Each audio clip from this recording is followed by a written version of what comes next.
Introduction.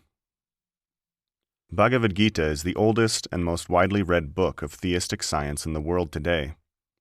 Also known as the Gita-Upanishad, the Bhagavad Gita has been the principal handbook of yoga for more than 5,000 years.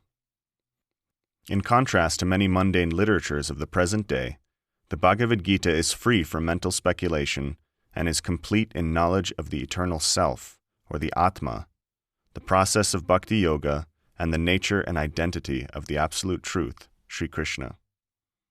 As such, the Bhagavad Gita is the single most important book in the world, surpassing all others in wisdom and enlightenment.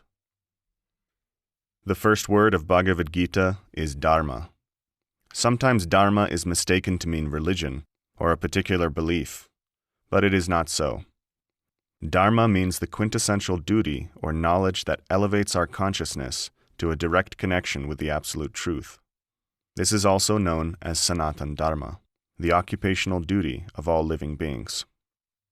The Bhagavad Gita begins with the word dharma. Thus we can understand from the outset that the Bhagavad Gita is not about dogma or a sectarian way of thinking.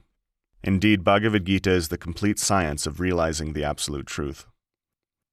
For an observant person, it is clear that the world around us is a bewildering place with many unsolved mysteries. If one is seeking answers to the age-old questions of who am I, why do we suffer, where do we come from, what is the purpose of life, what happens after death, then one will find great satisfaction in the Bhagavad Gita, because the Gita answers these questions and more with the utmost clarity. As a young seeker of truth, I first came in contact with the Bhagavad Gita in 1968. In subsequent years, I traveled to India and studied Bhagavad Gita under the foremost gurus of the late 20th century, A.C. Bhaktivedanta Swami Prabhupada and Swami B.R. Sridhardev Goswami. By the goodwill of these two great masters, the essential message of Bhagavad Gita entered my heart, and I was soon to be situated on the path of self-realization.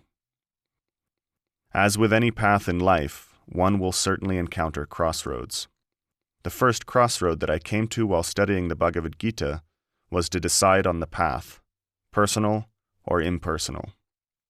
Was I to follow the path of personalism, to perfect the individual self, to enter into the spiritual sky of Vaikuntha planets and live eternally with the Supreme Person Sri Krishna? Or was I to follow the path of impersonalism, ending existence as an individual living being and merging myself into the Brahma-Jyoti of infinite bliss? I chose the former, personalism, bhakti yoga.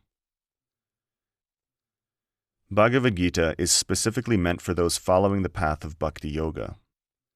Many impersonal philosophers have tried to lay claim to the Gita over the years, at times even claiming to be Sri Krishna, a claim that is exposed by the simple fact that they do not understand the message of Sri Krishna in Bhagavad Gita, despite its profound clarity. Sri Krishna is the original speaker of Bhagavad Gita. Therefore, he must know the message of the Gita better than anyone. And Krishna says in the 18th chapter that the message of the Gita is exclusively meant for those who are aspiring to know the absolute truth on the path of bhakti yoga. Bhagavad Gita is certainly a scholarly work, but one need not be a scholar to understand the Gita's straightforward and simple message. Indeed, Arjuna, the first student of Bhagavad Gita, was not a scholar, but a warrior.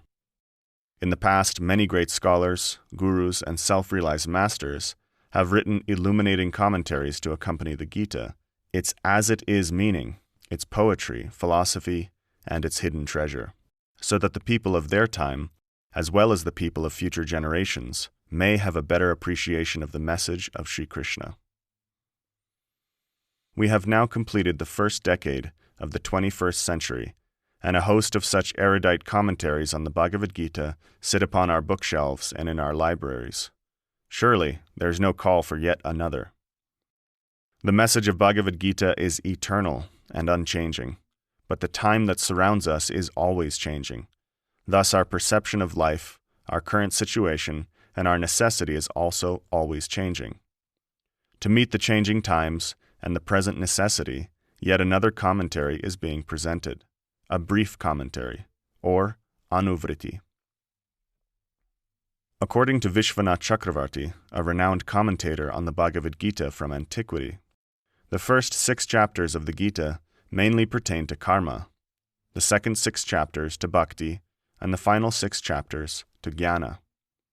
But the answers to life's most puzzling questions are found throughout the 18 chapters of the Gita, with Sri Krishna's last and conclusive instruction to Arjuna in verse 66 of the last chapter, Sarva dharman parityaja mam ekam sharanam vraja. In our Anuvriti, we have not commented on each and every verse spoken by Sri Krishna, as we feel that by directly hearing from Krishna with one's intelligence, one receives the greatest knowledge, and further comment is not always necessary. The comments made in the Anuvriti are to highlight certain points and to reflect on what Krishna says with relevance to our world today. What lies ahead in our Anuvriti are the basics of Gaudiya Vaishnav philosophy, Achintya Bheda Bheda Tattva, and the essential understanding for the practice of Bhakti Yoga.